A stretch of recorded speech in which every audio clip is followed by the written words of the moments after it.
বারবার আমরা বলছি আওয়ামী লীগ দুর্নীতি করেছে, আওয়ামী লীগ লুটপাট করেছে, টাকা চুরি করেছে, দেশের টাকা পাচার করেছে, সাধারণ মানুষের টাকা খেয়ে নিয়েছে। এই ব্যাপারগুলো আমরা বারবার বলছি, অনেকটা মুখস্থ বুলি আওড়ানোর মতো করেই বলছি এবং বলে এক ধরনের শান্তি খোঁজার চেষ্টা করছি।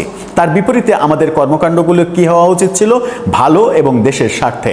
জনগণের টাকা আমরা মারব না, দেশের কোনো ক্ষতি করব না, নিজের আখের গোছাবো না, এটাই নীতি হওয়ার কথা ছিল। কিন্তু সেই নীতি একেবারে পুরো রিভার্স আকারে গিয়ে ব্যত্যয় ঘটিয়েছেন প্রফেসর ইউনূস সরকার এবং পরবর্তীতে ইউনূসের অনুসারীদেরও সেই রকম অবস্থা আমরা বারবার দেখছি।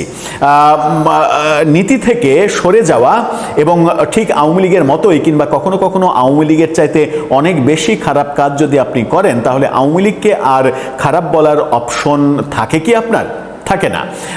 যারা বাংলাদেশে নীতির কথা বলে রাজনীতি করে, ধর্মের কথা বলে রাজনীতি করে, সেই দলের নেতাদের কিংবা সেই দলের লোকদের যদি নীতিহীনতা আমরা দেখি, দুর্নীতি দেখি, তাহলেই বা আমরা কি বলতে পারি? যদিও তারা ক্ষমতায় নেই, সরকারে নেই। ক্ষমতায় না থেকে, সরকারে না থেকেও যে কর্মকাণ্ডগুলো গণমাধ্যমে উঠে আসছে তারা করছেন, তাহলে ক্ষমতায় গেলে তারা কি করতেন, এখান থেকে একটা মেসেজ কিন্তু পাওয়া যায়। এত কথা কেন বলছি? এত কথা এই কারণেই বলছি যে খুলনাতে একটা ভয়াবহ ঘটনা ঘটেছে, যেখানে আমরা দেখছি সাধারণ গরিব মানুষের ত্রাণের টাকা মেরে দিচ্ছেন জামাত এমপির এপিএস। এটা কি হলো? মানে এই যে ভাগ বাটোয়ারার রাজনীতি, আওয়ামী লীগ যে ভাগ বাটোয়ারার রাজনীতি করেছিল, নিজেদের ভেতরে তারা আঙুল ফুলে কলাগাছ হয়েছিল, এই অভিযোগ যে আমরা করি, এখন তাহলে এটা কি হচ্ছে? চলুন একটু খুলনায় যাই। খুলনায় কি হলো এবং জামাতের নাম কেন আসছে? জামাত তো নীতির কথা বলে, ধর্মের কথা বলে, কোরআনের কথা বলে, আল্লাহর কথা বলে, নবীর কথা বলে। সংসদে ইনডাইরেক্টলি তাদের সদস্যদের পোশাক আশাক নিয়ে বিএনপির এক এমপি একটু কথা বলার পরে সেটা নিয়ে যেভাবে বাজার গরম করে নৈতিকতার জায়গা থেকে, এই যে এই বিষয়গুলো নিয়ে তারা বাজার গরম কেন করতে পারছে না কিংবা এই ব্যাপারগুলো থেকে নিজেদের বিরত রাখতে কেন পারছে না, সেটা একটা বড় প্রশ্ন। এই একদিন আগেই আমরা দেখলাম যে শিবিরের এক কেন্দ্রীয় নেতা, তাকে অপহরণ করা হয়েছে, গুম হয়েছে, এরকম ব্যাপার নিয়ে জামাত একটা মানে বাজার গরম করার চেষ্টা করলো। তারপরে দেখলাম যে সে প্রেমের ছলনা করে তার মানে বান্ধবীর সঙ্গে অনৈতিক সম্পর্ক করে তার ভ্রূণ নষ্ট করে নিজেই আত্মগোপনে চলে গিয়েছিল। পরে তার বিরুদ্ধে মামলা হলো। মামলা হওয়ার পরে সে হাসপাতালে এখনো নাটক করে চলছে, চোখ খুলছে না, যেন মনে হচ্ছে পৃথিবীর সব থেকে বেশি অসুস্থ মানুষ সে, চোখ খোলার ক্ষমতা পাচ্ছে না। যখন সে খবর পেয়েছে তার বিরুদ্ধে মামলা হয়েছে এবং তাকে অ্যারেস্ট করা হয়েছে, হাসপাতালে সে অ্যারেস্ট হয়ে আছে, তখন থেকে সে চোখ বন্ধ করে রাখার ভান ধরেছে। এই খবর প্রথম আলো সহ সমস্ত পত্রিকা দিচ্ছে। চলুন একটু খুলনায় যাই, গিয়ে বোঝার চেষ্টা করি, জানার চেষ্টা করি যে কি হচ্ছে সেখানে। ত্রাণের টাকার ভাগ বাটোয়ারা। থাকবেন দর্শক, বলছিলাম খুলনায় ত্রাণের টাকা আত্মসাতের কথা। গরিব মানুষের টাকা, অসহায় মানুষের জন্যই তো ত্রাণ দেয়া হয়। কখনো দুর্যোগে ত্রাণ দেয়া হয়, কখনো মানে ঘর নির্মাণের জন্য, কখনো এটার জন্য ওটার জন্য নানাভাবে ত্রাণ দেয়া হয়। সেই ত্রাণের টাকা যাদের মাঝে বিলি করা হয়েছে, যাদের নামে বিলি করা হয়েছে, সেই লিস্টে দেখা যাচ্ছে যে জামাতের এমপি, ওই আসনের এমপির এপিএস এর নাম। এটা কি হলো? এটা কি হতে পারে? কি বলছে বিডি নিউজ 24, দেখে নিন। খুলনায় ত্রাণের টাকার তালিকায় জামাত এমপির এপিএস, সচ্ছলদের নাম। শুধু এপিএস না, সেখানে যারা সচ্ছল তাদের নাম ঢুকিয়ে এই টাকাগুলো আত্মসাৎ করা হয়েছে। কি বলছে গণমাধ্যমে, এবং তার একটা মানে স্ক্রিনশটে তো দেখলেনি, তার একটা ছবিও গণমাধ্যমে এসেছে। খুলনার কয়রা উপজেলায় কোরবানির ঈদে প্রধানমন্ত্রীর ত্রাণ ও কল্যাণ তহবিলের টাকা বন্টন ও তালিকা প্রণয়ন নিয়ে অভিযোগ উঠেছে। ওই তালিকায় জামাত ইসলামীর কেন্দ্রীয় কর্মপরিষদ সদস্য, খুলনা 6 মানে স্থানীয় এমপি, কয়রা পাইকগাছের এমপি আবুল কালাম আজাদের ব্যক্তিগত সহকারী এপিএস আবু ওবায়দা সহ কয়েকজন সচ্ছল ব্যক্তি ও দলীয় নেতাকর্মীর নাম রয়েছে। অর্থাৎ জামাতের লোকজনের নাম ঢুকিয়ে এটা বন্টন করা হয়েছে। এ নিয়ে স্থানীয়দের মধ্যে ক্ষোভ তৈরি হয়েছে। কয়রা উপজেলার নির্বাহী কর্মকর্তা আবদুল্লাহ আল বাকি তিনি বলেন, নিয়ম অনুযায়ী ত্রাণ তহবিলের টাকা হতদরিদ্র ও দুস্থদের মধ্যে বিতরণ করার কথা। তবে তবে কোনো উৎসব উপলক্ষে বিশেষ বরাদ্দের তালিকা সংসদ সদস্য নিজেদের লোক দিয়েই করিয়ে থাকেন। মানে সংসদ সদস্য তার নিজের পছন্দের লোকদের টাকা দিয়ে দেন, পার্টির লোকদের আত্মীয় স্বজন, তার মধ্যে এবার এপিএসও ঢুকেছে। তালিকায় এপিএস আবু ওবায়দার নাম 3 নম্বরে রয়েছে। মানে তৃতীয় হতদরিদ্র লোক ওই কয়রা পাইকগাছার তৃতীয় হতদরিদ্র লোক হচ্ছে তার এপিএস। এতটাই হতদরিদ্র একজনকে ওই এমপি এপিএস হিসেবে নিয়োগ দিয়েছেন। এটাও ভালো লক্ষণ যে হতদরিদ্র, মানে নুন আনতে পান্তা ফুরাই, টাকা নাই, বাজার করার টাকা নাই, চাল কেনার টাকা নাই, এরকম একজনকে এপিএস বানিয়েছেন। এপিএস বানিয়ে হয়তো বেতন টেতনও দেন না, এই কারণে ত্রাণের টাকা তার নামে দিচ্ছেন। কয়রার বাসিন্দা এবং স্থানীয় সংবাদকর্মী ইউনুস আলী বলেছেন, উপজেলা সদরের বাসিন্দা আবু ওবায়দার পরিবার এলাকায় সম্পদশালী হিসেবে পরিচিত। তার স্ত্রী একটি সরকারি প্রাথমিক বিদ্যালয়ের শিক্ষিকা। তালিকায় থাকা অন্যরাও অনৈতিকভাবে সচ্ছল এবং জামাত ইসলামের কর্মী বলে তিনি দাবি করেছেন। কয়রা উপজেলার তালিকার 1 নম্বরে রয়েছেন আহসান হাবিব, যিনি সংসদ সদস্যের ভাগনা। মানে মামা ভাগনাকে দিচ্ছে, এটা তো খুবই ভালো ব্যাপার। মামা তো ভাগ্নির কথা চিন্তা করবেই। 6 নম্বরে থাকা আসমাতুল্লাহ উপজেলা ছাত্র শিবিরের সভাপতি, অসাধারণ। এবং 10 নম্বরে থাকা মাজহারুল ইসলাম কয়রা সদর ইউনিয়ন ছাত্র শিবিরের সভাপতি। উপজেলার সভাপতি, ইউনিয়নের সভাপতি, নিজের ভাগনা এবং নিজের এপিএস, এই নামগুলো তিনি ঢুকিয়েছেন। মাজহারুল ইসলাম চিংড়ি চাষের সঙ্গে যুক্ত এবং তার পরিবার সচ্ছল বলে স্থানীয়রা জানিয়েছেন। তালিকায় 152 নম্বরে তার বাবা নুরুল ইসলাম সর্দারের নাম রয়েছে। চিংড়ির ঘেরের মালিক যিনি, তার বাবার নাম এখানে ঢোকানো হয়েছে, কারণ তিনি জামাত করেন। অপরদিকে সংসদ সদস্যের আত্মীয় স্বজন ও জামাত ইসলামের নেতাকর্মীকে বরাদ্দ থেকে 4000 করে এবং অন্যদেরকে 2000 করে টাকা দেয়া হয়েছে। মানে আত্মীয় স্বজনদের দেয়া হয়েছে 4000 টাকা, অন্যদেরকে দেয়া হয়েছে 2000 টাকা। তালিকাভুক্ত নাসিমা খাতুন, রেহেনা পারভিন, ফাতেমা খাতুন, তসলিমা বেগম সহ কয়েকজন বলেন, কোরবানির ঈদে তাদের উপজেলা পরিষদে ডেকে 2000 টাকা করে দেয়া হয়। এটি এমপির পক্ষ থেকে ঈদের খরচ। তবে এমপির পক্ষ থেকে, এটা সরকারের প্রধানমন্ত্রীর ত্রাণ তহবিল থেকে, আর তিনি ক্রেডিট নিচ্ছেন এটা এমপির পক্ষ থেকে, যেন তিনি তার নিজের পকেটের টাকা দিচ্ছেন। পরে অন্যদের 4000 টাকা দেওয়ার তথ্য জানার পরে অসন্তোষ প্রকাশ করেছেন। মানে ধর্মের নামে রাজনীতি করেন তারা, এবং ধর্মের নামে রাজনীতি করার ফলাফল যদি এটা হয়, এই চিত্র হয়, তাহলে সেটাকে কি আমরা ধর্মের নামে রাজনীতি বলতে পারি? আমাদের দেশের রাজনীতি এরকম নিকৃষ্ট পর্যায় থেকে কবে সুস্থ ধারায় আসবে?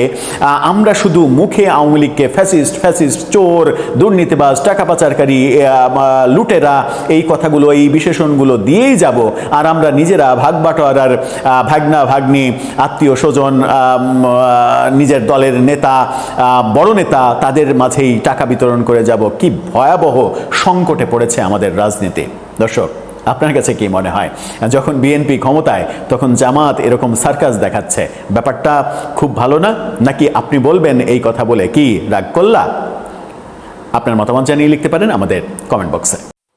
তারেক রহমান সাহেবের আছে অতিরিক্ত কনফিডেন্স, কারণ তিনি নিরঙ্কুশ সংখ্যাগরিষ্ঠতা পাবেন এটা কিন্তু আশা করেননি। তিনি আশা করেছিলেন জয়ী হবেন।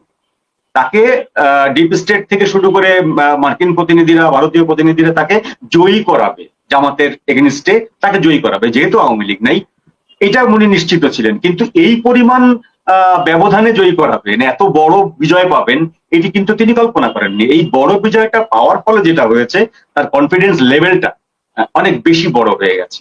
ইউনূস সাহেব চলে যাওয়ার পরে তারেক রহমানের সরকার বাংলাদেশের জনগণকে এমন কোনো কিছু দেখাতে পারেননি যে জিনিসটাতে বাংলাদেশের মানুষ মনে করে যে আওয়ামী লীগ না আসলে না আসুক, এই সরকার মোটামুটি আমাদের জন্য গ্রহণযোগ্য।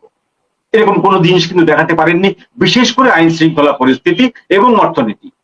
তো এই 3টি কারণে মানুষের কাছে এখন মনে হচ্ছে শেখ হাসিনা ওয়াজ বেটার। তো শেখ হাসিনা যখন এইটি বুঝতে পারছেন যে আমি বেটার, এইটি জনগণের কাছে গ্রহণযোগ্য হচ্ছে এবং জনগণ এটি নিয়ে আলোচনা করছে, তখন তিনি কার্ডটি খেলে দিয়েছেন যে আমি আসছি। ভারতের যেটা হয়েছে, ভারত মনে করেছিল যে সে কৃতজ্ঞ থাকবে, আমাদের প্রতি লয়াল থাকবে, এবং এত বছর পর যখন তাকে ক্ষমতায় আনার জন্য আমরা চেষ্টা করেছি, এইটুকু প্রতিদান সে আমাদের জন্য দেওয়ার চেষ্টা করবে। ভারত এই জায়গায় ফেল করেছে, ভারতের পলিসি এই জায়গাটায় ফেল করেছে। ভারত একবার বেলতলায় যাওয়ার পরে, মাথা ফাটার পরে বেল পড়ে, আবার সেই বেলতলায় গেছে, বেলতলায় যাওয়ার পরে এবারও বিশ্বাস করেছে যে বেলটি পড়লেও আমার মাথায় পড়বে না, আমার সাইডে পড়বে, কিন্তু আনফর্চুনেটলি বেলটি মাথায় পড়েছে। মাথায় পড়ার কারণে এখন অজিত দোভালদের তাদের যে পলিসিগত যে সংকট, পলিসিগত যে কি বলবো অপরিণামদর্শিতা বা ছেলে মানুষই, সেইটার খেসারত তাদেরকে দিতে হচ্ছে।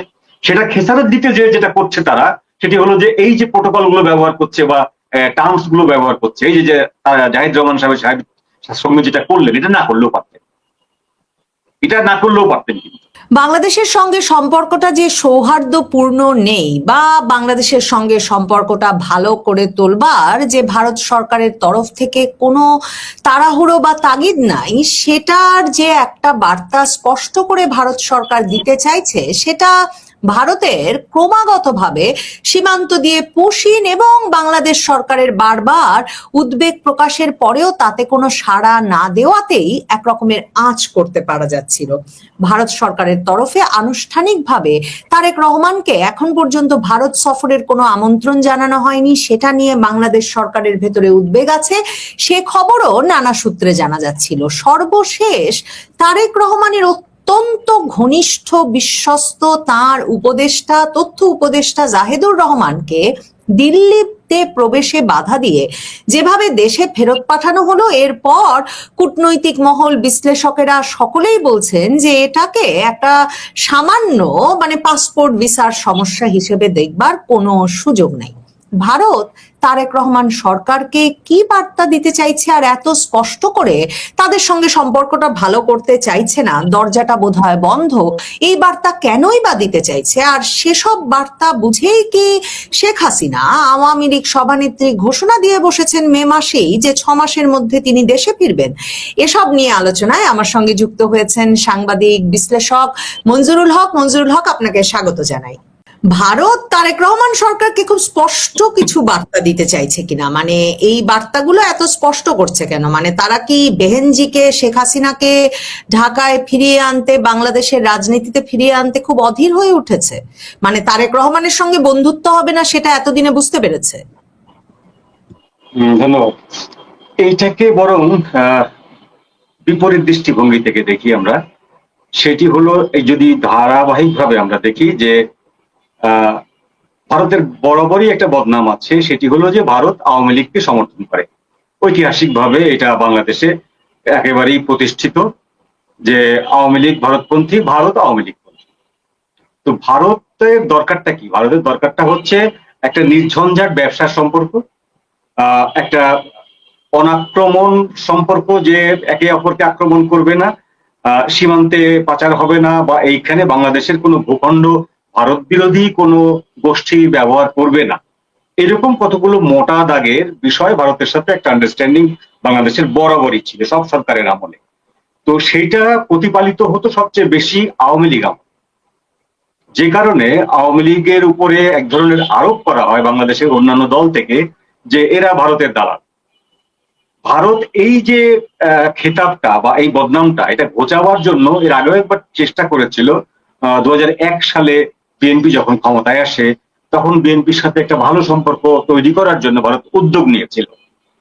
আমরা জানি সেই সময়ে ভারতের উলফা কেন্দ্রিক যে সংকটটা চলছিল, সেই বিষয়টাতে বিএনপির বরাবরই ভারত বিএনপির জোরালো ভূমিকা চেয়েছে, বিএনপি বরাবরই পাশ কাটিয়ে এসেছে। তো ভারতের সেই সময়কার যে তিক্ত অভিজ্ঞতা, তারপরেও ভারত এবার চেষ্টা করছে যে অন্তত আওয়ামী লীগের উপর থেকে সম্পূর্ণ নির্ভরতাটা কমিয়ে নির্ভরতাটা ভাগ করে দেওয়ার, কারণ আওয়ামী লীগ সারা জীবন ক্ষমতায় থাকবে না, এটা হলো বাস্তবতা। এবারকার বাস্তবতায় দেখা গেল 5 আগস্টের পরে আওয়ামী লীগ ক্ষমতায় নেই, এবং কবে ক্ষমতায় আসবে এই মর্মে ভারতের কাছে কোনো গ্যারান্টিও নেই। সুতরাং ভারতকে তার যে ওই যে 3টি মৌলিক চাহিদার কথা বললাম, ওই 3টি চাহিদা পূরণ করার জন্য তাকে অন্য একটি দলের উপর অবশ্যই নির্ভর করতে হবে, যে দলটি বাংলাদেশের ক্ষমতায়। সেই ক্ষেত্রে জামাতের তুলনায় বিএনপি ভারতের কাছে অধিকতর গ্রহণযোগ্য, ডেমোক্রেটিক একটি শক্তি, একটি সেকুলার শক্তি বলা হয়, ভারত মনে করে। সেজন্য ভারত 2001 সাল থেকে 6 সালের যে তিক্ত অভিজ্ঞতা, সেইটির থাকার পরেও ভারত আবারও ট্রাই করেছিল যে আগ বেড়ে বিএনপির সাথে সম্পর্কটা ভালো করে জামাত যেন কোনোভাবে ক্ষমতায় না আসে, এবং জামাত জামাতকে বিএনপিকে দিয়ে জামাতকে মিনিমাইজ করিয়ে রাখা, এবং আওয়ামী লীগ যতদিন পর্যন্ত না আসে ততদিন পর্যন্ত বিএনপিকে দিয়ে আওয়ামী লীগের পারপাসটা সার্ভ করিয়ে না। তো সেই জন্য আমরা দেখি যে খালেদা জিয়ার অন্ত্যেষ্টিক্রিয়ায় নরেন্দ্র মোদীর ব্যক্তিগত চিঠি এসেছে, প্রধানমন্ত্রী হিসেবে একটা এসেছে, প্লাস নরেন্দ্র মোদী ব্যক্তিগতভাবে তারেক রহমানকে কৃতজ্ঞতা জানিয়েছেন, শোকবার্তা পাঠিয়েছেন। এবং আপনি যেটি বললেন যে ভারত এখন পর্যন্ত আমন্ত্রণ জানায়নি, ওই চিঠিতে কিন্তু আমন্ত্রণ ছিল। ওই চিঠিতে জয়শঙ্কর যে চিঠিটি বহন করে এনেছিলেন, সেই চিঠিতে নরেন্দ্র মোদীর আমন্ত্রণ ছিল ভারত সফর করার জন্য।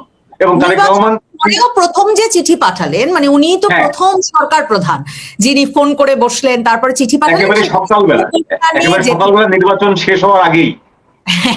এবং মঞ্জু ভাই, সেটাও তো আপনার মনে থাকবে যে এমনকি তারেক রহমানের আশাটা যে ম্যাজিকের মতো ঘটলো, মানে নভেম্বরের শেষেও বলছেন না না আমার ব্যক্তিগত ইচ্ছাধীন নয় আসতে পারাটা, মৃত্যু শয্যায় থাকা মাকে দেখতে আসাটা, এরপরে যে ম্যাজিকের মতো ঘটলো, তখনও এটা সকল সূত্রেই একেবারে পরিষ্কারভাবে জানা গেছে যে ভারতও লন্ডনে তার সঙ্গে নানা রকম আলাপচারিতার পর ভারত আমেরিকা একটা সম্মিলিত সিদ্ধান্তে যে উনি সেফ চয়েস হবেন, তাই ওনাকে পাঠালেন।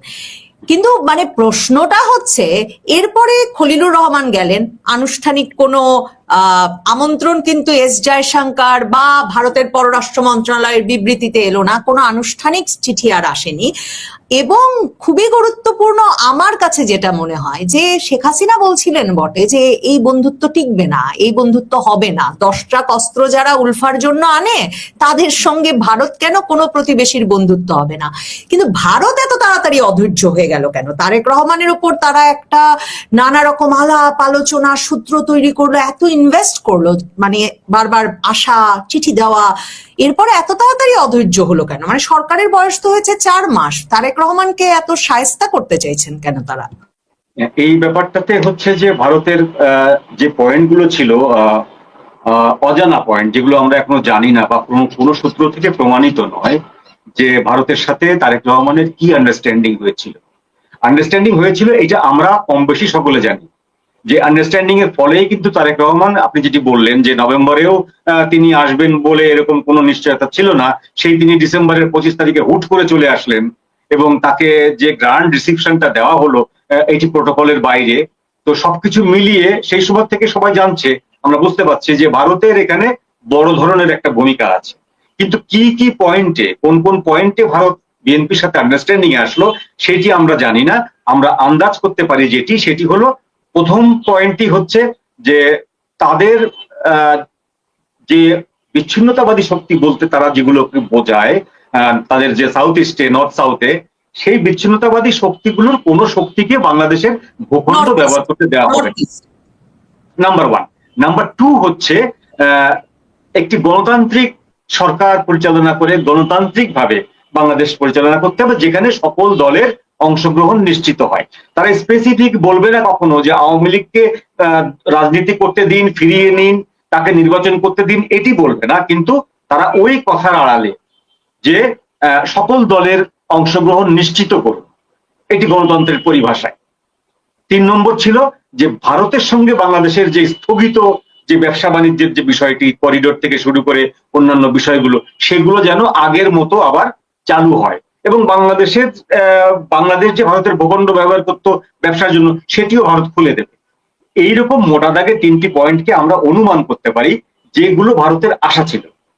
সেই আশাটা কিন্তু গুড়ে বালি হয়ে গেল। বিএনপি ক্ষমতায় আসার পরে, শপথ নেওয়ার পরে বিএনপি কিন্তু ভারতের যে এই যে বদন্যতা হোক বা ভারতের যে এই যে পেছন থেকে যে কলকাঠি নাড়া হোক, এই বিষয়ে টোটালি স্পিকটি নট, টোটালি বন্ধ হয়ে গেল মুখ। খলিলুর রহমান সাহেব যে দিল্লি সফর করলেন, সেটিও কিন্তু কোনো দ্বিপাক্ষিক সফর না, সেটি কলম্বো চার্টার, সেটি ওই প্রশান্ত মহাসাগরীয়, ভারত মহাসাগরীয় একটি জোটের একটা যাওয়ার পথে তিনি ট্রানজিটে গেছেন বলে উল্লেখ করলেন ওখানে গিয়ে। ওই মিটিংটা বছরে একবার করে হয়, সেটা এবার ভারতে হচ্ছে, এবং সেই মিটিং এ উনি গেছেন। ওই মিটিং এর সাইড লাইনে বাংলাদেশ প্রসঙ্গ, অন্যান্য প্রসঙ্গ আলোচনা হবে কি হবে না, এরকম কোনো এজেন্ডা ছিল না। 2 নম্বর হচ্ছে যে শপথ গ্রহণের পরে বাংলাদেশের প্রথম যে বিদেশি রাষ্ট্রের লোকজন আসা যাওয়া শুরু করলেন, তারা হলো পাকিস্তান। যেটি ভারতের কাছে মোটেই গ্রহণযোগ্য মনে হয়নি। ভারত মনে করেছিল যে বিএনপি এতদিন পরে ক্ষমতায় আসছে, 17-20 বছর পর ক্ষমতায় আসছে, তাদের সাথে কথা হয়েছে, তারা লন্ডন থেকে তারেক রহমানকে নিরাপদে দেশে আনার জন্য তারা কলকাঠি নেড়েছে বা উদ্যোগ নিয়েছে। সেইখানে তারেক রহমানের প্রথম যাওয়ার কথা দিল্লিতে, তারেক রহমানের সাথে প্রথম যোগাযোগ হওয়ার কথা ভারতীয় কর্তৃপক্ষের, সেটা না হয়ে তারেক রহমান প্রথমেই যোগাযোগ করছেন পাকিস্তানের সাথে এবং দ্বিতীয়ত যোগাযোগ করছেন চীনের সাথে। এবং ভারতের যে প্রথম শর্তটা যে বাংলাদেশের ভূখণ্ড পাকিস্তান বা চীনকে ব্যবহার করতে দেওয়া যাবে না, সেইটি কিন্তু বিএনপি সরকার ব্রেক করছে।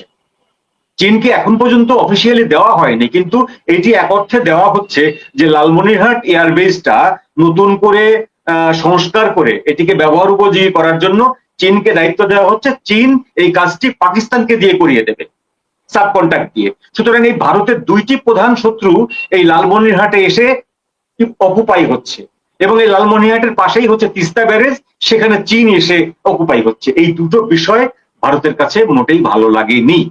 সেই কারণে ভারত মনে করছে তারেক রহমান সাহেবকে একটু টাইট দিতে হবে, স্ক্রু টাইট দিতে হবে। সেটা হয়তো তার ভারতের একটা পলিসি হতে পারে, বা ভারত আশাহত হয়ে গেছে, যেটা আশাহত হয়তো 6 মাস দেখতে চেয়েছিল, যে 6 মাস আমরা দেখব বিএনপির মোটিভটা কি। সেই 6 মাসের জায়গায় দেখা গেল 3 মাস পরেই ভারত আশাহত। জাহিদুর রহমান সাহেবকে দিল্লিতে যেভাবে হেনস্থা করা হলো, সাবেক কূটনীতিক বিশ্লেষকরা সরাসরি বলছেন যে এটাকে শুধুমাত্র প্রশাসনিক হিসেবে দেখবার কোনো সুযোগ নাই। একদিকে তো তিনি মানে ঠিক পাসপোর্ট ঠিক ভিসা নিয়ে যান নাই, সেটারও অনেকেই সমালোচনা করছেন, কিন্তু সম্পর্কটাকে গুরুত্বের সঙ্গে দেখলে ভারত যে তাকে ফেরত পাঠাতো না সেটাও অনেকে বলছেন। কিন্তু জাহিদুর রহমান ফিরে আজকে যে সংবাদ সম্মেলন করেছেন সেখানে তিনি বলেছেন তবু তারা ভারতের সঙ্গে এঙ্গেজ করতে চান, সম্পর্কটা মানে সম্পৃক্ত হতে চান ভারতের সঙ্গে। এমনকি তিনি বলেছেন তিনি নিজেও ব্যক্তিগতভাবে ব্যাপারটাকে দেখছেন না, ভারত থেকে প্রপার ইনভিটেশন পেলে ইন্টারিমের সময় সম্পর্কটা যত খারাপে নেমেছিল উনি নাকি তার চেয়ে ভালো করতে যে কোনো রোল প্লে করতে প্রস্তুত আছেন। আর প্রথম আলো পত্রিকায় দেখছিলাম যে তারা পররাষ্ট্র মন্ত্রণালয়ের বিভিন্ন সূত্রে জেনেছে জাহিদুর রহমান শুধু যে ওই ওশান রিমে যাচ্ছে অ্যাসোসিয়েশনের সভায় যাচ্ছিলেন তাই নয়, এর পাশাপাশি তারেক রহমানের আগামী 1 মাসের মধ্যে একটা ভারত সফরের আনুষ্ঠানিক আমন্ত্রণ আনা যায় কিনা সে বিষয়েও জাহিদুর রহমান রাজনৈতিক এবং মানে পররাষ্ট্র মন্ত্রণালয়ের কিছু কর্মকর্তার সঙ্গে আলাপ করবেন এই প্রত্যাশাও ছিল। মানে তারেক রহমান সরকার এখন একটু বুঝতে পারছে কিনা যে ভারতের সঙ্গে এঙ্গেজ করতেই হবে, কারণ জাহিদুর রহমান বলেছেন নদীর পানি নিয়ে আলাপ হতে হবে, গঙ্গার পানি চুক্তি এবছর শেষ হবে, ব্যবসা বাণিজ্যের অবস্থা খারাপ, বাংলাদেশও মানে এটা এখন মানে দিল্লি না ঢাকা, দিল্লিকে যে লাগবে এটা বুঝতে শুরু করেছে কিনা। এটা আপনি যেটি বললেন যে জাহিদুর রহমান সাহেব যেটা আজকে সংবাদ সম্মেলনে বলেছেন, যেটি এইটি হলো আসলে সত্যের অপলাপ। তিনি এখন এটা কাভার করার জন্য বা ড্যামেজ কন্ট্রোল করার জন্য অনেক কিছুই বলছেন। প্রথম কথা হলো যে এটা তার দায়িত্ব না। ভারত থেকে তারেক রহমানের সফরের বিষয়ে গ্রিন সিগন্যাল আনা এটি পররাষ্ট্র মন্ত্রণালয়ের দায়িত্ব, এটি তার দায়িত্ব না। তিনি তথ্য উপদেষ্টা, তিনি প্রধানমন্ত্রীর তথ্য উপদেষ্টা। প্রধানমন্ত্রীর তথ্য উপদেষ্টার এই যে ওশান রিমস যে সম্মেলনটি, এইখানেও কিন্তু তার কোনো প্রোটোকল নেই, তার যাওয়ার কথা না। এবং তিনি সেখানে গিয়েছেন সার্কের পাস ভিসা নিয়ে। সার্ককে ভারত অলরেডি মৃত ঘোষণা করেছে এবং বহুবার ভারত এটা প্রকাশ্যে বলেছে যে সার্ক আর জীবিত নেই। সার্ককে যতদিন পর্যন্ত পাকিস্তান থাকবে ততদিন পর্যন্ত ভারত এইখানে কোনো ভূমিকা রাখবে না, বা এই ধরনের কোনো জোটে তারা নেই। তো আপনি যখন বলছেন যে জোটে নেই, যে দেশটি জোটে নেই বলছে প্রকাশ্যে, সেই দেশটিকে আপনি সেই জোটের আন্ডারে ধরে নিয়ে সেই জোটের একটা পাসপোর্ট আপনি ভিসা আপনি করে নিয়ে আপনি রওনা হয়ে গেলেন। তো এই যে টেকনিক্যাল ফল্ট গুলো ঘটেছে দিল্লিতে, সেই টেকনিক্যাল ফল্ট গুলোর ভিতরে তার দোষ আছে, স্বরাষ্ট্র মন্ত্রণালয়ের দোষ আছে। তার লাল পাসপোর্ট কেন হয়নি সেটি একটি প্রশ্ন আছে। লাল পাসপোর্ট হলে সবুজ পাসপোর্ট অবভিয়াসলি জমা দিতে হয়, বাতিল করতে হয়, সেটির একটি প্রশ্ন আছে। এই বিষয়গুলো ধোঁয়াশা। তো সেই ধোঁয়াশাগুলো গত 2 দিন ধরে সোশ্যাল মিডিয়াতে প্রচন্ড ভাবে আলোচনা হওয়ার ফলে আজকের উনি সংবাদ সম্মেলনে সেই দায়টি স্বীকার করে নিয়ে বলছেন যে হ্যাঁ, আমাদের কিছু ত্রুটি ছিল বা কিছু সমস্যা ছিল, কিন্তু আমি চাইছি এই বিষয়টিকে আরো রিগেইন করার বা রিপেয়ার করার। এই রিপেয়ারের দায়িত্ব তথ্য উপদেষ্টার নয়। এটা হলো প্রথম প্রোটোকল। এটি আগে বুঝতে হবে তথ্য উপদেষ্টা সাহেবকে, যে এটি আমার দায়িত্ব না, এটি পররাষ্ট্র মন্ত্রণালয়ের দায়িত্ব। পররাষ্ট্র মন্ত্রণালয় থেকে একাধিক ডেলিগেটের দায়িত্ব এটি। এটা সে তারা নির্ধারণ করবে কাকে কাকে পাঠাবে, কিভাবে এটা সফরের একটা সূচি আনবে বা রাজি করবে, সেটি তো তার দায়িত্ব। প্রশ্ন হলো যে আপনি আম বেচতে গেলে হ্রদ দেখতে পারবেন কিনা? হ্যাঁ, দেখা যায়। আপনি কলা বেচতে গেলে হ্রদ দেখা যায়, বা হ্রদ দেখতে গেলে কলাও বিক্রি করা যায়। তো এখন জাহিদুর রহমান সাহেব দিল্লিতে কোনো একটি সম্মেলনে গেলেন, সেখানে তিনি অফিসিয়ালদের সাথে তারেক রহমানের সফরের ব্যাপারে কথা বলতেই পারেন, সেটি সাইডলাইনের কথা হবে, সেটি কোনো দ্বিপাক্ষিক সফর সূচির মধ্যে পড়বে না। তো উনি দ্বিপাক্ষিক সফর সূচির মধ্যে যে বিষয়টি পড়বে না, সেই বিষয়টি নিয়ে এখন বাংলাদেশে এসে যত ড্যামেজ কন্ট্রোল করার চেষ্টাই করুন না কেন, উনি আসলে এটা ড্যামেজ করে এসেছেন, খুব বাজেভাবে একটা ড্যামেজ করে এসেছেন, বাংলাদেশের ভাবমূর্তি নষ্ট করেছেন। ভারতীয় কর্তৃপক্ষ কি করেছে এটা ভারতীয় কর্তৃপক্ষের বিষয়, আমরা সেই জায়গাটায় যাচ্ছি না।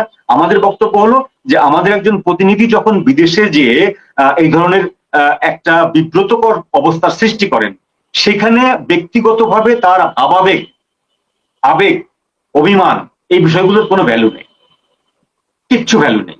তাকে যখন 2.5 ঘন্টা পরে যখন তাকে যখন নিষ্কৃতি দেওয়া হলো, বা তাকে যখন গ্রিন সিগন্যাল দেওয়া হলো, তখন তিনি অভিমান করে গেলেন না, অভিমান করে তিনি অন্য প্লেনে শ্রীলঙ্কা হয়ে দেশে ফিরলেন। এই অভিমান শব্দটি ডিপ্লোম্যাটিক স্তরে কানাকড়ি মূল্য নেই। তো সেটা হয়তো উনি নতুন মানুষ, এই ডিপ্লোম্যাটিক বলচাল বোঝেন না, যে কারণে ওনার কাছে মনে হয়েছে যে অভিমানের একটা বিষয় আছে বোধহয়, কিন্তু ডিপ্লোম্যাটিক চ্যানেলে অভিমান শব্দটির কোনো ভ্যালু নাই। আপনাকে বসিয়ে বলছেন যে ওনারা সত্যিকার অর্থেই ব্যবসা বাণিজ্যের উন্নতি, নদীর পানি, এসব বিষয়ে আলাপের জন্য এবং ইন্টারিমের থেকে সম্পর্কটা ভালো করতে, সম্পর্ক উন্নয়ন করতে চান। আপনি মনে করেন না তারেক রহমান সরকারের দিক থেকেও সে কোনো উদ্যোগ আছে? আর তারেক রহমানের তো বোঝার কথা, মানে আমি একটু মানে ওনার তো বোঝার কথা, ভারতের গ্রিন সিগন্যাল পাওয়ার আগে যেহেতু উনি বাংলাদেশে ফেরার ঘোষণা দিতে পারেন নাই ডিসেম্বর মাসে, তাহলে ভারতের সিগন্যালটা বা ভারতের সমর্থনটা যে সরকারে থাকতে ওনার জন্য জরুরি হবে, সেটা তো ওনার বোঝার কথা। আর ভারত সরকারও নিশ্চয়ই বোঝেন, এই প্রধানমন্ত্রী, এই এস জয়শঙ্কর, এই অজিত দোভালরাই যদি তখন লন্ডন থেকে প্রস্তুত করে তারেক রহমানকে পাঠিয়ে থাকেন, তাহলে তারা তো বোঝেন যে তারেক রহমানের বোঝা উচিত যে ভারতের মানে ভারতের সমর্থন তার দরকার হবে প্রধানমন্ত্রীতে থাকতে হলে। এই বোঝাপড়াটা হচ্ছে না কেন? বোঝাপড়াটা হচ্ছে না, হচ্ছে অতিরিক্ত কনফিডেন্স অথবা লেস কনফিডেন্স। তারেক রহমান সাহেবের আছে অতিরিক্ত কনফিডেন্স, কারণ তিনি নিরঙ্কুশ সংখ্যাগরিষ্ঠতা পাবেন এটা কিন্তু আশা করেননি। তিনি আশা করেছিলেন জয়ী হবেন, তাকে ডিপ স্টেট থেকে শুরু করে মার্কিন প্রতিনিধিরা, ভারতীয় প্রতিনিধিরা তাকে জয়ী করাবে, জামাতের এগেনিস্টে তাকে জয়ী করাবে, যেহেতু আওয়ামী লীগ নাই, এটা উনি নিশ্চিত ছিলেন। কিন্তু এই পরিমাণ ব্যবধানে জয়ী করাবেন, এত বড় বিজয় পাবেন, এটি কিন্তু তিনি কল্পনা করেননি। এই বড় বিজয়টা পাওয়ার ফলে যেটা হয়েছে, তার কনফিডেন্স লেভেলটা অনেক বেশি বড় হয়ে গেছে। উনি বুঝতে পারছেন যে সে সামরিক বাহিনী তার সাথে একেবারে নিঃস্বার্থভাবে, দ্ব্যর্থহীন ভাবে দেশের অন্যান্য যারা মৌলবাদী শক্তি, জামাতের যারা ক্যাডার তারা বাদে অন্যান্য যারা ইসলামিস্ট গ্রুপ যারা, তারা সকলে বিএনপির সাথে আছে। আওয়ামী লীগের নাম দেশের কেউ শুনতে পাচ্ছে না, আওয়ামী লীগ দেশ থেকে বিদায় হয়ে গেছে, আওয়ামী লীগ জীবনে আর ফিরবে না, এইসব ওনার ডিজাইন করা, ওনার প্ল্যানের মধ্যে এই জিনিসগুলো আসছে। তারপরে হচ্ছে পাকিস্তান তাকে দ্ব্যর্থহীন ভাবে সমর্থন দিয়েছে, সামরিক, বেসামরিক, অর্থনৈতিক সকল বিষয়ে সাহায্য করার জন্য। এবং ওই যে একটা যে বিষয়টা শুনলে হাস্যকর মনে হয়, যে আমাদের এখান থেকে তারা ডিগ্রি দেওয়ার জন্য তারা বাংলাদেশে ভিসা দিয়ে নিয়ে যাচ্ছে পাকিস্তানকে উচ্চতর শিক্ষা দেওয়ার জন্য।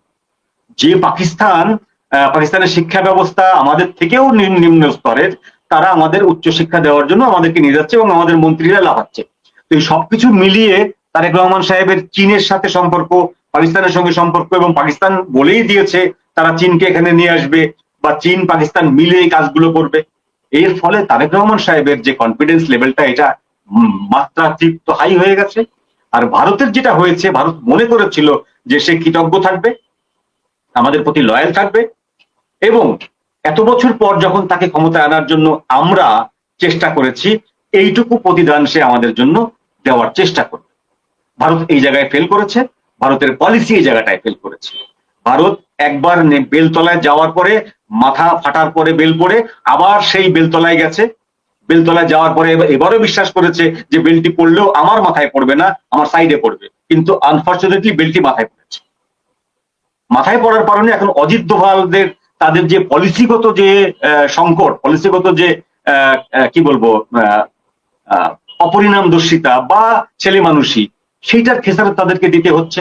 সেটা খেসারত দিতে যেটা করছে তারা, সেটি হলো যে এই যে প্রোটোকল গুলো ব্যবহার করছে বা টার্মস গুলো ব্যবহার করছে, এই যে জাহিদ রহমান সাহেবের সঙ্গে যেটা করলেন, এটা না করলেও পারতেন, এটা না করলেও পারতেন, কিন্তু যদি সম্পর্ক খুব ভালো থাকতো, স্বাভাবিক থাকতো, এই জিনিসগুলোকে ওভারকাম করে ফেলা যেত। আপনি স্যার এটা করেননি, এটা করলে ভালো হতো, সো হাওয়ার আপনি যখন করে ফেলেছেননি, ঠিক আছে, তাকে ছেড়ে দেওয়া যেত। কিন্তু না, এই বিষয়টা কাজে লাগাতে চেয়েছে, এই বিষয়টা কাজে লাগিয়ে ওই যে ভুলটা করেছে বিশ্বাস রেখে, সেই ভুলের মাসুল বা সেই ভুলের ড্যামেজ কন্ট্রোল করার চেষ্টা করছে। এটা হলো ভারতের এখনকার পলিসি। মানে এভাবে কি হবে?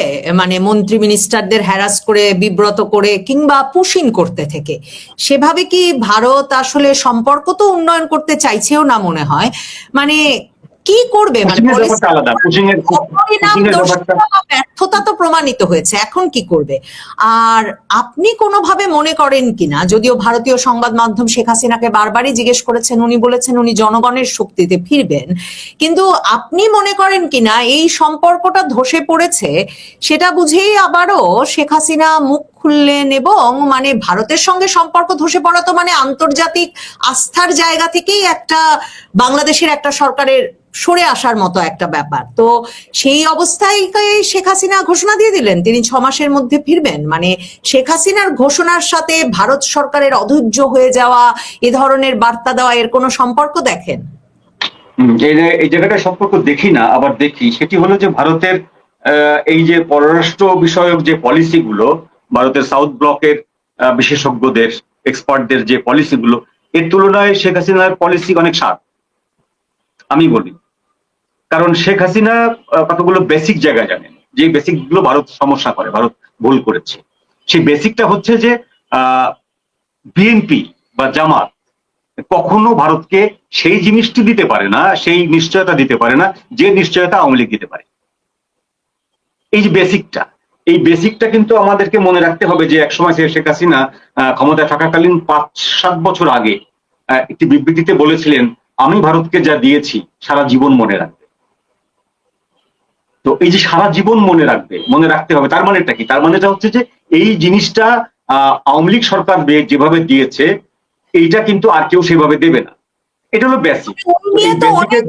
হয়েছে শেখ হাসিনার, এবং এটা অনেক বদনাম হয়েছে, কিন্তু শেখ হাসিনা কিন্তু শুধুমাত্র সেই অর্থে বলেছেন যে এই যে উত্তর পূর্বাঞ্চল ভারতের মানে 7 সিস্টার্স, সেই 7 সিস্টার্সে যে মানুষ শান্তিতে ঘুমাতে পারছে, আওয়ামী লীগ আমলেই সেটা সম্ভব হয়েছে।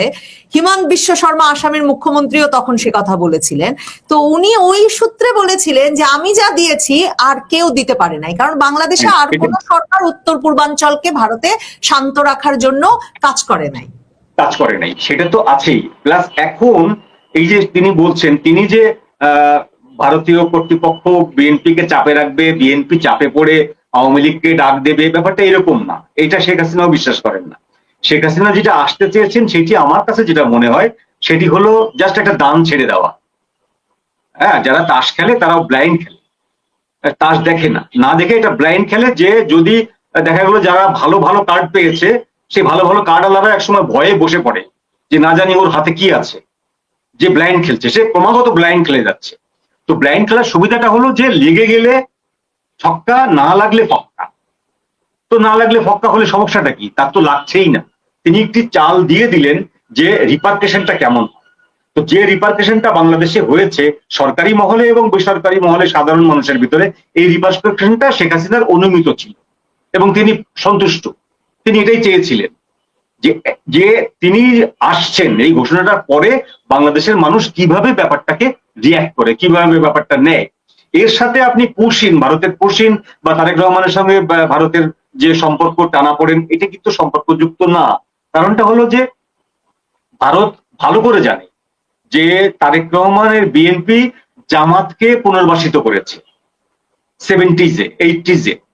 তো এই তারেক রহমানের বিএনপি তো এমন কোন রেডিক্যাল কাজ করেনি যে রেডিক্যাল কাজের জন্য বিএনপিকে ভাবা যেতে পারে যে এরা জামাতিয়াদের কাছ থেকে সরে এসেছে বা জামাতের সঙ্গে এদের দাপ উড়াল সম্পর্ক, এরকম কোনো ঘটনা কিন্তু বিএনপির ডোসিয়ারের ভিতরে নেই। সেটি ভারত ভালো করে জানে। তারপরেও যে ভারত বিএনপি ঝুড়িতে ডিম রেখেছিল, বিএনপির উপরে নির্ভর করেছিল, সেই নির্ভরটাও আমার কাছে মনে হয় অন দ্য এক্সপেরিমেন্ট। দেখা যাক কি হয়, হলে হলো, না হলে নাই। তো দেখা গেল যে ওটা হলো না। হলো না তো বটেই, একটা জিনিস তো হলো, সেটি হলো জামাত আসতে পারলো না। জামাত এখনো যথেষ্ট ক্ষমতা নিয়ে বিএনপির সঙ্গে সেকেন্ড পাওয়ারফুল দল হিসেবে টিকে আছে, কিন্তু জামাত তো ক্ষমতায় আসতে পারেনি। এটি ভারতের সফলতা। ভারত মনে করছে যে এটা আমরা এক্সপেরিমেন্ট করলাম, লাগলো লাগলো, না লাগলে না লাগলো। এখন যেহেতু তারা বুঝতে পারছে লাগেনি, এখন জলে, স্থলে, অন্তরিক্ষে এই 3 জায়গাতেই ভারত বাংলাদেশের সাথে হালকা এই যে সুপ্ত বিরোধিতা, যেগুলো ডিরেক্টলি ঘোষণা দিয়ে বিরোধিতা না, সুপ্ত বিরোধিতা, ক্ষমতা দেখানো বা ডিপ্লোম্যাটিক জোনে যে বিরোধিতা করা, কোথাও যে ভারতের ভোট দরকার সেখানে ভোটটা না দেওয়া, কোথাও ভারতের সমর্থন দরকার সেখানে সমর্থন না দেওয়া, এই কাজগুলো ভারত করবে। আপনি বারবারই বলছেন যে না না, মানে ভারতের ভুল, মানে তাদের পররাষ্ট্রনীতিতে ভুল হয়ে গেছে বা বাংলাদেশের সম্পর্কের ক্ষেত্রে তারেক রহমানের উপর ভরসা করায় ভুল হয়েছে, এর সঙ্গে শেখ হাসিনার ঘোষণার কোনো সম্পর্ক নাই। আপনি মানে উনি ব্লাইন্ড খেলেছেন, রাজনৈতিক নেতারা ব্লাইন্ড খেলেন সেটা বলেছেন। আমি একেবারে একমত নই। মানে নিশ্চয়ই অনেক কিছু আঁচ করে খেলেন বলেই তাদের ছক্কা হয়, মানে ফক্কার চেয়ে বড় বড় নেতাদের ছক্কা হয় বেশি, কাজে তার সঙ্গে আমি একমত নই। কারণ আপনাকেই আমি মনে করাই মঞ্জু ভাই, আপনার মনে থাকবে, মানে শেখ হাসিনা যে 81-তে ফিরতে পারলেন, 80 সালে প্রেসিডেন্ট জিয়া, খালেদা জিয়া মানে সস্ত্রীক তিনি ইন্দিরা গান্ধীর সঙ্গে সাক্ষাৎ করলেন এবং ওই সাক্ষাতেই ইন্দিরা গান্ধীর সঙ্গে প্রেসিডেন্ট জিয়ার এই কথাটা হয়ে গেল যে বঙ্গবন্ধু কন্যাদের, মুজিব কন্যাদের ফেরাতে হবে দেশে। হ্যাঁ, তারপর আপনি যদি 2008-এ শেখ হাসিনাকে মানে ফখরুদ্দিন মঈনুদ্দিন সরকার যে আটকে ফেললো, যে কোথাও থেকে প্লেনে উঠতে দিবে না, তিনি যে দেশে ফিরতে পারলেন, কিংবা তারেক রহমান মানে 17 বছর ফিরতে পারলেন না, হ্যাঁ তিনি যে ফিরতে পারলেন হঠাৎ ম্যাজিকের মতো, মানে সেগুলো থেকে তো পরিষ্কার এ খেলা তো আপনি আমি খেলি না, এ খেলা তো অন্য কোথাও হয়। তো তাহলে খেলার সেসব কিছুর আঁচ তো রাজনৈতিক নেতারা নিশ্চয়ই করতে পারেন।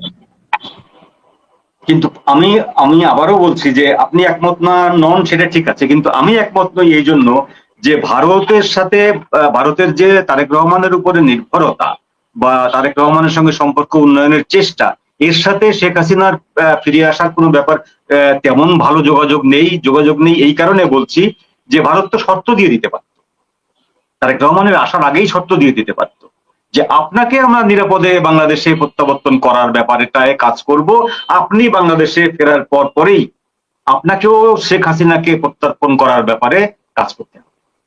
এরকম কোন শর্ত দিয়ে দিতে পারতো। সেই শর্ত ভঙ্গ হলে ভারত কি করবে সেটিও ভারত বলে দিতে পারত।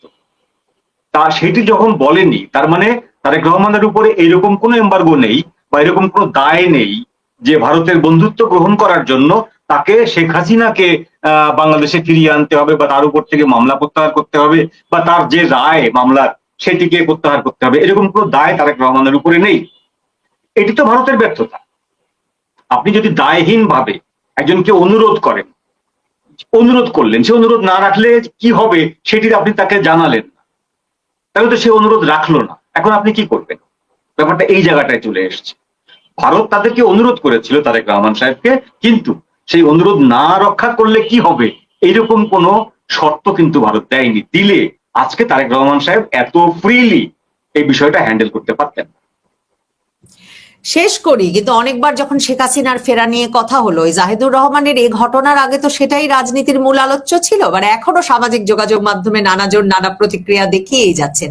এত প্রতিক্রিয়া কেন, এত আশঙ্কা কেন শেখ হাসিনা ফিরে আসা নিয়ে? কারণ ওই যে আপনি বললেন হয় ছক্কা নয় ফক্কা, মানে ফক্কার সম্ভাবনা যখন প্রবল, তখন বারবার কেন শেখ হাসিনা ফিরতে পারবেন না, কেন আওয়ামী লীগ ফিরতে পারবেন না, এই নিয়ে দিস্তা দিস্তা কাগজ লিখে ফেলছে প্রথম আলো থেকে সামাজিক যোগাযোগ মাধ্যমে নানাজন, কিন্তু আশঙ্কাটা এত গভীর হয়ে উঠছে কেন সেটা একটা। আর মানে এই নিরঙ্কুশ সংখ্যাগরিষ্ঠতা নিয়ে আপনি যে বলছেন ওভার কনফিডেন্ট তারেক রহমান সরকার, মানে তাদেরকে মোকাবেলা করে কি আসলে শেখ হাসিনার পক্ষে মে মাস থেকে 6 মাসের মধ্যে বাংলাদেশে ফেরা সম্ভব?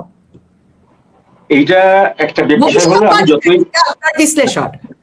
আমি যতই বলি যে এটা ব্লাইন্ড খেলছেন, তারা ব্লাইন্ড খেলেন, আসলে তো ব্লাইন্ড খেলেন না। আসলে হচ্ছে সমস্ত কিছু পরিকল্পনা মাফিক বানিয়ে নিয়ে তারপরে হচ্ছে কার্ডটি ফেলেন। এই যে আন্তর্জাতিকভাবে যে যোগাযোগ করা দরকার, আন্তর্জাতিক মহলে জানানো দরকার যে তার বিরুদ্ধে যে ক্যাঙ্গারু কোর্ট হয়েছে, সেই কোর্টের রায়টা কেমন হতে পারে, সেই কোর্টের রায় আদৌ গ্রহণযোগ্য কিনা, তার বিরুদ্ধে আরোপ যে করা হয়েছে সেগুলো আদৌ গ্রহণযোগ্য কিনা, এই বিষয়গুলো যে আন্তর্জাতিক পেরিফেরিতে বিভিন্ন সময় আলোচনা হয়েছে, এটা নিয়ে আপনার লবিস্ট নিয়োগ করা হয়েছে, তারা যোগাযোগ করেছে, এবং এই যে হেগে যে মামলা দায়ের করার যে জোগাড় যন্ত্র হয়েছে, এই সমস্ত কিছু হচ্ছে বিশ্বকে জানানো যে আমার উপরে যে রায়টা দেওয়া হয়েছে বা আমার বিরুদ্ধে যে রায়টা দেওয়া হয়েছে সেটা আসলে কোনো সাধারণ রায় নয়, এটা সংক্ষুব্ধ হয়ে ইচ্ছাকৃতভাবে এখানে আইনের বত্যয় ঘটেছে, মেলা ঘটনা। তো এই ঘটনাগুলোর ফলে যেটা ঘটতে চাচ্ছে সেটা হলো যে আন্তর্জাতিক মাধ্যম বা আন্তর্জাতিক বিশ্ব এই দায়টা কেন নিজেদের ঘাড়ে নেবে? তারা এটা তো নিজের ঘাড়ে নেবে না, তার জাতিসংঘও নিজের ঘাড়ে নেবে না। তারা এটিকে বলবে যে এটাকে বাংলাদেশের আইন অনুযায়ী সঠিক হতে হবে বা আন্তর্জাতিক মানদণ্ড অনুযায়ী সঠিক হতে হবে।